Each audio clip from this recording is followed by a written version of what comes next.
प्रेम से बोले शंकर भगवान की जय। माता गौरा पार्वती गणपत ललन माँ की जय। हर हर महादेव। देवों का देव महादेव जी के चरण में प्रणाम करती हूँ, मेरा प्रणाम स्वीकार हो। माता गौरी पार्वती के चरण में प्रणाम करती हूँ, मेरा प्रणाम स्वीकार हो। गणपति ललनवा के चरण में प्रणाम करती हूँ, मेरा प्रणाम स्वीकार हो। माता और पिताजी के चरण में प्रणाम करती हूँ, मेरा प्रणाम स्वीकार हो। धरती पर बैठे धरती माता के चरण में प्रणाम करती हूँ, मेरा प्रणाम स्वीकार हो। सब देवी देवताओं के चरण में प्रणाम करती हूँ, मेरा प्रणाम स्वीकार हो। सब गुरु भैया बहना के चरण में प्रणाम करती हूँ, मेरा प्रणाम स्वीकार हो। गुरु भाई बहना, मैं एक कथा सुनाने जा रही हूँ, इस कथा को पूरा सुनिए और रहस्य जानिए। हर हर महादेव। गुरु भाई बहना, एक नगर में एक राजा थे और राजा के एक कमियां था, कमियौटी करता था राजा के घर में। राजा रानी जो थे वो तनी सुन भी लेट पहुंचता था कमियां उसका, तो उसका मेहनत मजदूरी दिन भर के काट लेते थे। लेकिन वो कमियां में क्या खूबी था दीदी, बेचारा जात का भुइयां मुसहर था, नीचा जाति था, कमियौटी करता था राजा के घर में, सानी पानी करता था। उनकी पत्नी जो थी गोबर गोईठा करती थी राजद्वार में। राजा के घर में तनिक भी लेट पहुंचती थी तो इसलिए कि बेचारा भुइमा और भुइनिया जो दोनों थे, कमीमा कमीनिया, भगवान के भक्त थे, भोलेनाथ के पुजारी थे। दोनों बिना पूजा पाठ किए घर से बाहर नहीं होते थे। चाहे घियों के टेंगरा उड़ा जाता था, लेकिन पूजा पर से ध्यान भटका के नहीं उठते थे। कितना ही लोग शोर मचाता था, लेकिन जो बेचारा कमियां कमीनी थे उनका पूजा संपन्न होता था तबे उठते थे। उनका दिमाग में ही था कि भगवान का ध्यान में हम लगे हैं तो बीच में कैसे छोड़ेंगे। दीदी, उनको यही लगता था कि बीच में भगवान का पूजा नहीं छोड़ना चाहिए और पूजा करके ही, संपन्न करके ही, उसके बाद ही उठते थे। धीरे धीरे कमियां कमीनी के ब्याह का समय व्यतीत कई वर्ष हो गया, लेकिन कमियां और कमीनी दोनों बांझ थे। राजा का कमियां जो थे वो बांझ थे, बेचारी कमीनियां बांझन थी, उनका संतान एक को नहीं हुआ। जब एक भी संतान नहीं हुआ दीदी, तो राजा के घर में जो रानी थी वो कहती है कमीनिया के कि तू बांझ हो, मेरा घर में काम मत करो, तुम्हारा परछाई से मेरा गाय गोरू सब बांझ हो जाएगा, मेरा बेटी पुतोह बांझ हो जाएगा, जे दूध खाएगा से बांझ हो जाएगा। अरे पति पत्नी बांझा बांझी है तो मेरा घर में काम मत करो। राजघराने से दोनों को काम से निकाल दिया गया। राजघराने से दोनों को जब काम से निकाल दिया गया गुरु भाई बहना, तो कमियां कमीनी दोनों बड़ी उदास हो गए कि हे भगवान, हमें दो रोटी के लिए राजा के राज दरबार में सानी पानी दिन भर करते थे, घर के काम राजा के यहाँ। मेरा पत्नी भी गोबर गोईठा सब करती थी और आज राज दरबार से मुझे निकाल दिया गया एक संतान के बिना। भोलेनाथ के शरण में पति पत्नी जाके दोनों भगवान के सामने अर्जी लगा के कमियां कमीनी दोनों कहते हैं कि हे भगवान, हे भोलेनाथ, हम कैसा भागा हैं जो एक संतान के बिना रोटी मिलना मुश्किल हो गया। मेरा नौकरी छिना गया, राज दरबार में मेरा नौकरी था, सानिये पानी लगाते थे लेकिन राज दरबार में नौकरी था, गोबरे गोईठा करते थे लेकिन राज दरबार में नौकरी था। हे भगवान, मेरा क्या कसूर है? यही ना कि आपको रोज हम पूजा करते हैं।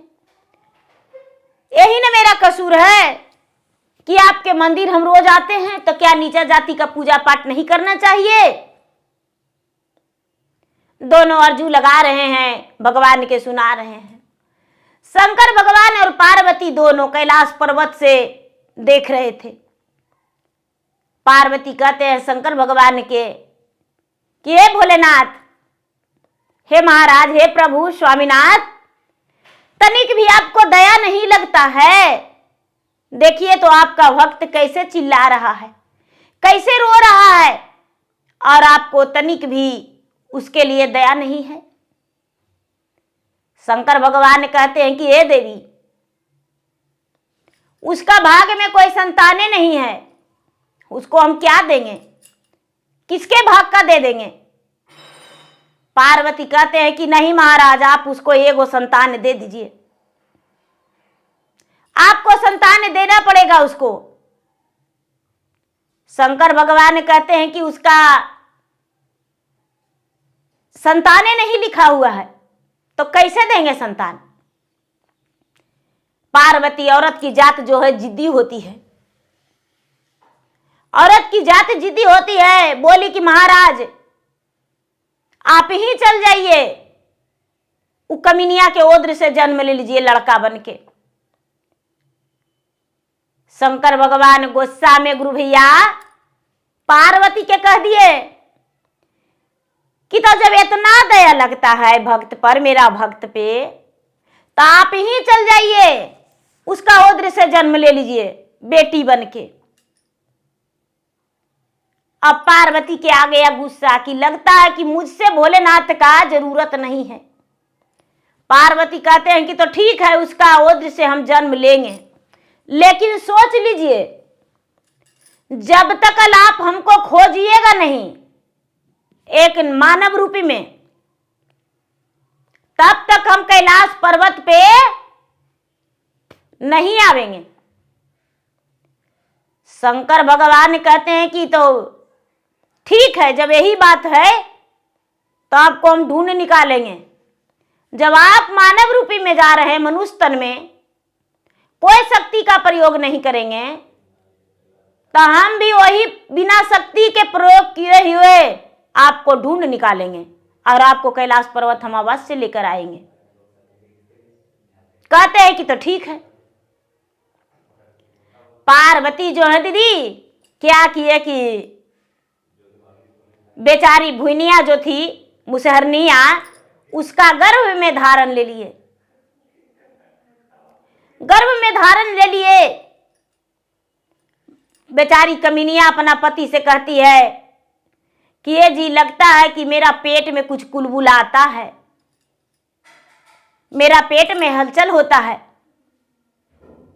मुसहर जो है कमीमा, वो कहता है कि हो सकता है भगवान के दया लगा होगा तो तुम्हारा पेट में बच्चा होगा। मुसहरनिया कहती है कि लग तो रहा है वैसा ही, लेकिन डर से दीदी किसी को कहने नहीं गई कि भाई मेरे साथ ऐसा हो रहा है। भोलेनाथ के नाम लिखी, हे भोलेनाथ।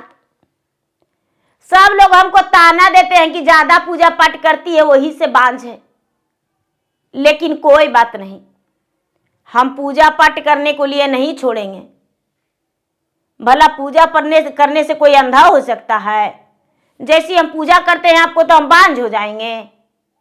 ऐसा नहीं हो सकता है। हम पूजा जरूर करेंगे आपको। पूजा पाठ बेचारी करते रह गई। धीरे धीरे 6-7 महीना हुआ तो सब कोई कहने लगे कि हाय रे, रजवा के कमीनिया के लगता है कि बच्चा होने वाला है, लड़का होने वाला है। लेकिन राजा कितना पापी दुष्ट है जो बेचारा के निकाल दिया घर से, नौकरी से। हाय रे हाय, कितना कमाने वाला है, चलो मेहनत मजदूरी करके खा रहा है। एक गुरु भैया धीरे धीरे समय बीता और 9वां महीना हो गया। 9वां महीना हो गया तो कमीनिया के गर्भ से एक सुंदर कन्या जन्म ली। और जब कन्या जन्म ली तो तो ना तो कमीवा में मिल रहा है ना कमीनिया में, एकदम इंद्र के परी जैसा कन्या जन्म ली। सब लोग देखने आए और कहने लगे कि आहा हा, ये भुइनिया के ओद्र से कितना सुंदर कन्या जन्म लिया है। जैसे श्री रामचंद्र के भक्त एक सबरी थी, उसी तरह इसका ओद्र से जन्म एक परी लिया है। सब लोग उसको नाम पूरा गांव में जापने लगे, सब कोई नाम जपने लगे। धीरे धीरे समय व्यतीत हुआ, लड़की बड़ा होने लगी। अब साल 9 महीना तो गर्भे में पार्वती रह गए। धीरे धीरे बड़ा होने लगे तो बढ़ने का 1 जौ और बढ़ने लगी बच्ची 2 जौ, एकदम दिन दोगुना रात चौगुना बढ़ने लगी। साल भर के बच्चा एकदम लगने लगा कि 3 साल के बच्चा है। शंकर भगवान के खलबली मचने लगा कैलाश पर्वत पे कि मेरे पार्वती जब मेरे साथ नहीं है तो मेरा जिंदगी अधूरा है। शंकर भगवान गए विष्णु जी के पास कि विष्णु जी मेरा मदद कीजिए। विष्णु भगवान कहते हैं कि क्या मदद करें? तो देखिए ना, हमको त्याग करके मेरे अर्धांगिनी जीवन संगनी मानव तन में जन्म ले लिए हैं और अकेले हम कैलाश पर्वत पे रह रहे हैं, अब कैसे रहेंगे? विष्णु जी कहते हैं कि समस्या के समाधान तो मुझसे नहीं होगा, मुझसे नहीं होगा। ब्रह्मा जी से कहिए। जब ब्रह्मा जी से बोले तो ब्रह्मा जी कहते हैं कि उसका अंश में तो संतान नहीं था, पार्वती जन्म लिए उसका संतान बन के, तो फर्ज तो निभाने होगा, आपको तो अकेले रहना ही पड़ेगा। शंकर भगवान कहते हैं कि तो कोई संदेशा उसको ला दीजिए, उसका कोई संदेशा ला दीजिए, इतना ही मुझे संतोष है। विष्णु भगवान कहने लगे कि तो उसका संदेशा के लिए तो नारद को मनाना पड़ेगा, नारद को कहना पड़ेगा। शंकर भगवान नारद जी के पास गए और नारद जी के बोले कि महाराज आप मेरा पार्वती के संदेशा ला दीजिए। पार्वती के संदेशा लाने के लिए नारद जी पृथ्वी लोक में गए, एक साधु महात्मा के रूप धारण कर लिए। तो नारद जी के तो लग रहा था कि वो तो देवी हैं, तो देवी बन के रहेंगे तो तुरंत पछना जाएंगे, लेकिन वो तो कन्या रूपी धारण थे, एक छोटी कन्या, और वो में कमियां कमीनी के, जो दिन भर खेत में काम करने वाला है उसका बेटी बन के रह रहे थे। नारद जी चारों कोना पृथ्वी पर घूम लिए, लेकिन पार्वती को पता नहीं चला, पार्वती को पता नहीं चला। नारद जी सोचते हैं कि हे परमेश्वर, ये तो बहुत बड़ी बात है, पार्वती के तो कोने कोने में खोज लिए लेकिन पते नहीं चल रहा है। चले गए लौट के शंकर भगवान के पास और जाके कहने लगे कि महाराज देवी पार्वती को तो पता ही नहीं चल रहा है, हम कहां ढूंढे, हम ढूंढे तो कहां ढूंढे। शंकर भगवान का देह रोम रोम सिहर गया कि जब नारद जी से पता नहीं चला है तो हम कैसे ढूंढेंगे, और रोहू में मानव रूपी बन के मुझे ढूंढना है, एक मनुष्य का तन बना के ढूंढना है, हम कैसे ढूंढेंगे? बड़ा संकोच में पड़ गए। शंकर भगवान जो हैं एक ब्राह्मण का रूप धर लिए, एक ब्राह्मण का रूप धर लिए, अपना शक्ति सब त्याग कर दिए कैलाश पर्वते पर, अपना शक्ति सब त्याग करके और पृथ्वी पर चले गए एक ब्राह्मण बन के। ब्राह्मण बन के दरवाजे दरवाजे भोलेनाथ ब्राह्मण बन के भिक्षा मांगने लगे। जब भिक्षा मांगने लगे तो कई गांव मांगे, लेकिन पृथ्वी इतना बड़ा है, कहां से तुरंत पता लगेगा। अब क्या करते हैं शंकर भगवान की, दिन भर भिक्षा मांगते हैं और सांझ के कैलाश पर्वत पे चले जाते हैं। उनका तीनों लोक को भी रखवाली करना है और पार्वती को भी ढूंढना है। धीरे धीरे धीरे धीरे धीरे धीरे समय बीतते बीतते साल भर, 2 साल, 3 साल, 4 साल, 5 साल, 10 साल हो गया। पार्वती का शंकर भगवान से बिछड़े हुए 10 वर्ष हो गया। अब शंकर भगवान एकदम व्याकुल हो गए कि अब कहां हम ढूंढें। ढूंढते ढूंढते ढूंढते ढूंढते ढूंढते पार्वती जो है अपने माता पिता के साथ यानी कमीमा और कमीनिया के साथ खेत में धान का फसल काट रहे हैं। धान का कटनी चालू था। पार्वती अपना माता पिता के साथ धान काट रहे हैं। शंकर भगवान उसी रास्ते से ब्राह्मण रूपी धारण करके जा रहे हैं। वहां तो अपना शक्ति का प्रयोग करना ही नहीं था। कमीमा कमीनिया देखा तो कहता है कि पंडित जी कहां जा रहे हैं? तो अरे गांव में भिक्षा मांगने जा रहे हैं। तो गांव में भिक्षा मांगने जा रहे हैं, एक पंजा दे देते हैं, धान ले लीजिए।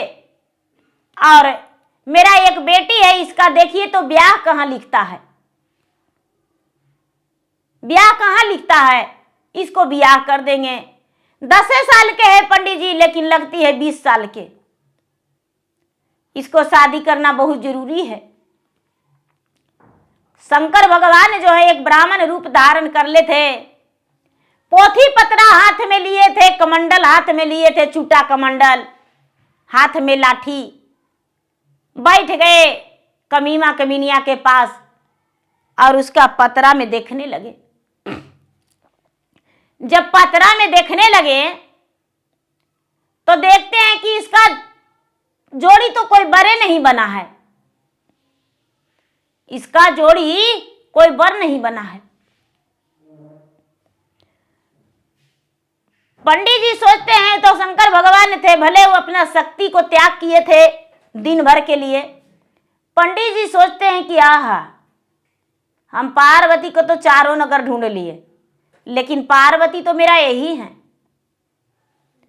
जाके कहते हैं पंडित जी कमीमा से कमीनिया से कि देखिए, एक वो आपको बेटी से हमको बात कहना है, उसके बाद आपका बेटी का पतरा देखेंगे। कहते हैं कि तो क्या देखे, क्या बात करना है, हमको सामने कीजिए। तो नहीं, अलगे ले जाके करेंगे। शंकर भगवान एती से ओती ले गए कमीनिया के बेटी के और जाके कान में कहते हैं कि पार्वती ख्याल कीजिए, हम आपको ढूंढ लिए। आप भी बोले थे कि हम मानव रूपी रहेंगे और हम भी मानव रूपी में हैं। हम भी अपना शक्ति का प्रयोग नहीं कर रहे हैं। और इतना ही नहीं, 7 साल से खोज रहे हैं, 8 साल से, 11 साल हो गया दूर होले, तो इसलिए हम आपको ढूंढ लिए। पार्वती तुरंत पहचान गए।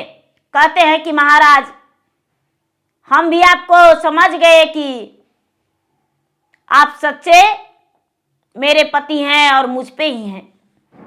आप किसी प्राय स्त्री पे नजर नहीं फेरे हैं, इसलिए मुझे पहचान लिए।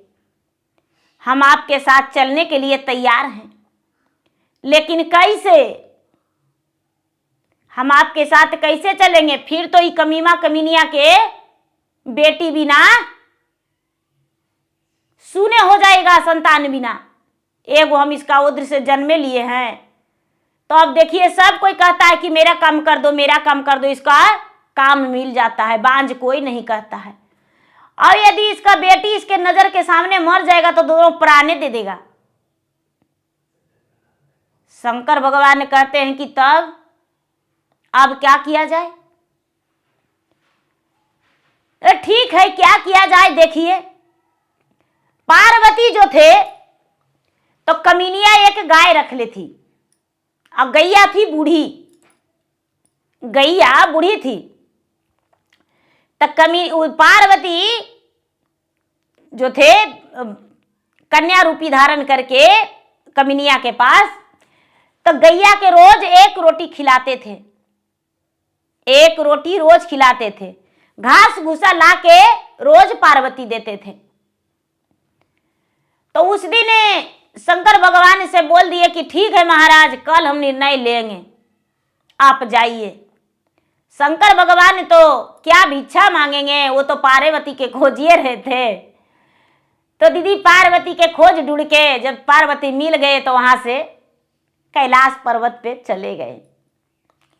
जब कैलाश पर्वत पे चले गए दीदी, तो पार्वती क्या करते हैं कि गैया के जाके गला में लपट के और कहते हैं कि हे गौ माता, हम तुमको बहुत रोटी खिलाए हैं और बहुत भोजन कराए हैं, प्रतिदिन तुमको हम स्नान करवाए हैं, लेकिन आज तुम्हें मेरा मदद करना होगा। गैया एकदम बूढ़ी थी, जुलजुल थी, बेचारी के गैया के पैर में पैर बज जाता था, चलने में पैर में पैर बज जाता था। चलती थी जो थरथराती थी गैया, एकदम उसका दम टूटने वाला था। गैया भगवान से ही रोज कहती थी कि हे भगवान भोलेनाथ, चलते फिरते मेरा म्योवत दे दीजिएगा, हमको 10 दिन और 15 दिन छटपटाइएगा नहीं, दूसरा के सहारे हमको उठक बैठक नहीं करना पड़े। रोज भगवान से प्रार्थना करती थी गैया। गला में लपटा के जो कमीमा के बेटिया थी वो जाके बोली कि देखो गौ माता, मेरे साथ यही समस्या है कि इसको तो संतान नहीं होता था, तब इसका ओद्र में पुत्री बन के जन्म ले लिए हैं और हम चाहते हैं कि इसका मदद अब तुम करो। गौ माता कहती है कि तो हे माते, आपका साक्षात मेरा दर्शन है, आप जैसे कहेंगे वैसे हम मदद करने को लिए तैयार हैं,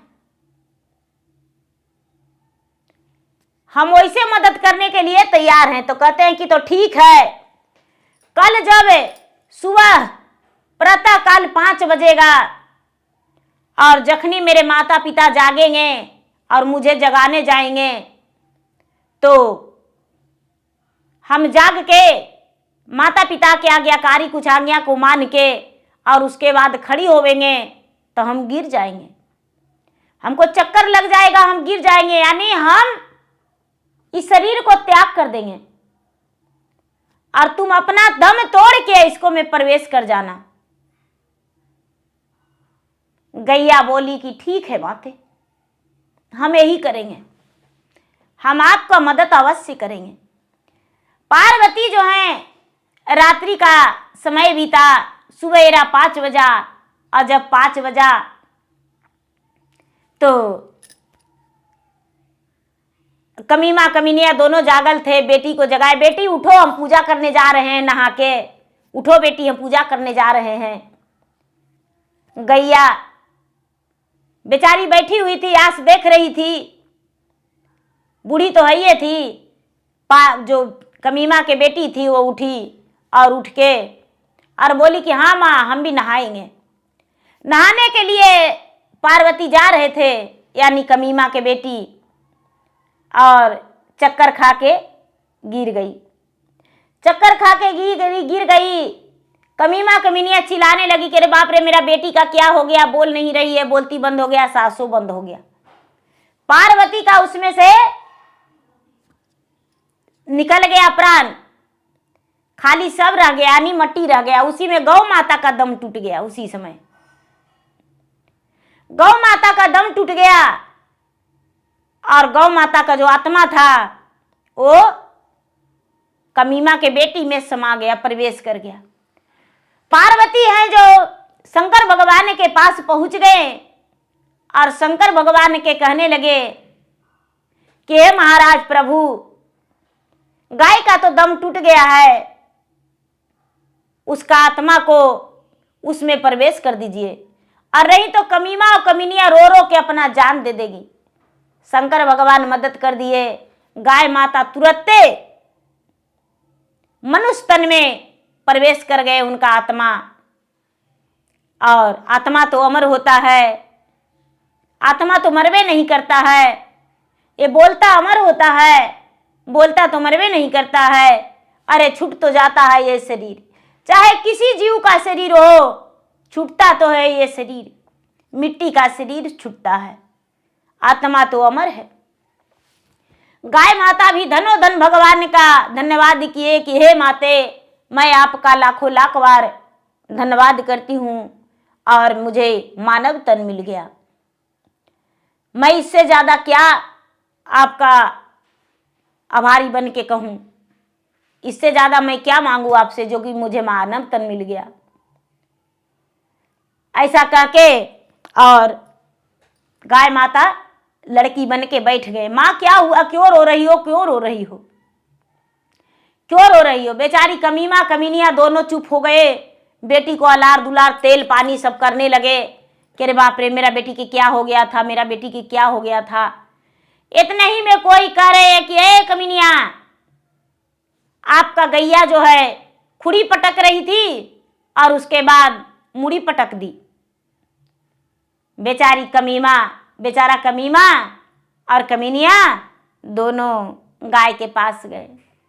जब गाय के पास गए दीदी, तो देखते हैं कि गाय बेचारी अपना दम तोड़ दी। गाय बेचारी अपना दम तोड़ दी, गाय मर गई थी। सब लोग कहने लगे कि अरे बाप रे बाप, इसको कि यहाँ कितना बड़ा काल आया था, पहले बेटी पर आया और उसके बाद देखिए गैया मर गई। अरे बाप रे, कितना बड़ा काल, अगर जो गैया नहीं मरती तो इसका बेटिए मर जाता। बेचारा के बेटिए एकदम चक्कर खा के गिर गई थी और देखिए बेटी जीवित हुई तो गाय मर गई। भगवान इसके घर से एक जीव निकाल लिए, दुश्मन जो था एक जीव निकाल लिया। काल मड़राया लेकिन बेटी को संकट टल गया और गैया पर पड़ गया। सब लोग कहने लगे कि देखिए चिंता मत कीजिए, गैया तो बूढ़ी थी, पोछधुनवा था, गैया फिर आ जाएगी। बेटी यदि मर जाती तो बेटी नहीं आती, इसलिए बेटी के डॉक्टर के पास ले जाके दिखा दीजिए, ओझा नैया के पास ले जाके दिखा दीजिए, ब्राह्मण से पतरा दिखा दीजिए। जो कमीमा है वो कहते हैं कि कल ही तो हम पतरा दिखवाए थे ब्याह के लिए, तो पंडित जी बोले कि इसका जोग तो बड़े नहीं अभी बना है, बाद में दिखा लीजिएगा। तो ठीक है, फिर से हम पंडित जी को बुला के और इसका पतरा दिखवा लेते हैं। बेचारी ओझा नैया से झरवा फुकवा ली, डॉक्टर के पास दिखवाई तो डॉक्टर जी कहे कि इसका कोई बीमारी नहीं है। ओझा नैया कह दिया कि कोई भूत मूंगा नहीं है। पंडित जी को बुलवा के और ग्रह गोचर दिखवाई तो पंडित जी कहते इसका कोई ग्रह गोचर नहीं है, इसको तो नया जन्म हुआ है। पंडित जी से कमीमा कमीनिया पूछे कि तो देखिए तो इसका शादी का दिन कब बनता है। पंडित जी जब उसका शादी का दिन देखें तो कहते हैं कि शादी तो इसका इन्हें साल हो जाएगा, बर ढूंढिए। कमीमा और कमीनिया दोनों इस बात को सुन के बड़ा प्रसन्न हो गए, बर ढूंढने लगे। एक अच्छा सा बर मिल गया और उसका ब्याह का तैयारी करके धूमधाम से कमीमा कमीनिया एक अच्छा सा बर ढूंढ के ब्याह कर दिए। शंकर भगवान और पार्वती, ब्रह्मा जी और विष्णु, लक्ष्मी और सरस्वती, गणपति, इंद्र महाराज, उसका विवाह में सब साथ हुए। सब एक मानव रूप धारण करके और सब उसका विवाह में आशीर्वाद देने के लिए प्रकट हुए। सबके पार्वती खुदे से न्योता दे के बुलाए और बुला के और अक्षत सब उस पर छिटवाए। सब मिलके आशीर्वाद दिए। कमीनिया का कमीमा का बेटी अमर हो गई, सदा सुखी और सुहागन रहने का आशीर्वाद दिए। भगवान आशीर्वाद दिए कि जाओ सुखी जीवन पाएगी और धन वान रहेगी, पुत्रवान रहेगी, सुहागवती रहेगी। नैहर और ससुराल तुम्हारा नाम रोशन रहेगा। कभी कोई तुम्हारा शिकवा शिकायत नहीं करेंगे, तुम्हारा नाम आगे रहेगा। जैसे सबरी का नाम चला था, उसी तरह तुम्हारा नाम भी दुनिया में रोशन करेगा। कभी कोई भी तुम्हारे बारे में शिकायत नहीं करेंगे। भगवान ने धन्यवाद करके आशीर्वाद देके मुख भरा। सब देवियां आशीर्वाद देके और सब अपने अपने स्थान पर चले गए। कमिया कमीनी का बेटी सुखी जीवन बिताई, कमिया भी सुखी जीवन बिताया, क्योंकि एक सच्चा भक्त था वो कमिया और कमीनी भगवान का, और सच्चा भक्ति के कारण भगवान उसे सब सुख दिए, कोई सुख नहीं कमी छोड़े। तो प्रेम से बोलिए शंकर भगवान की जय, माता गौर पार्वती गणपति ललनवा की जय। धन्यवाद।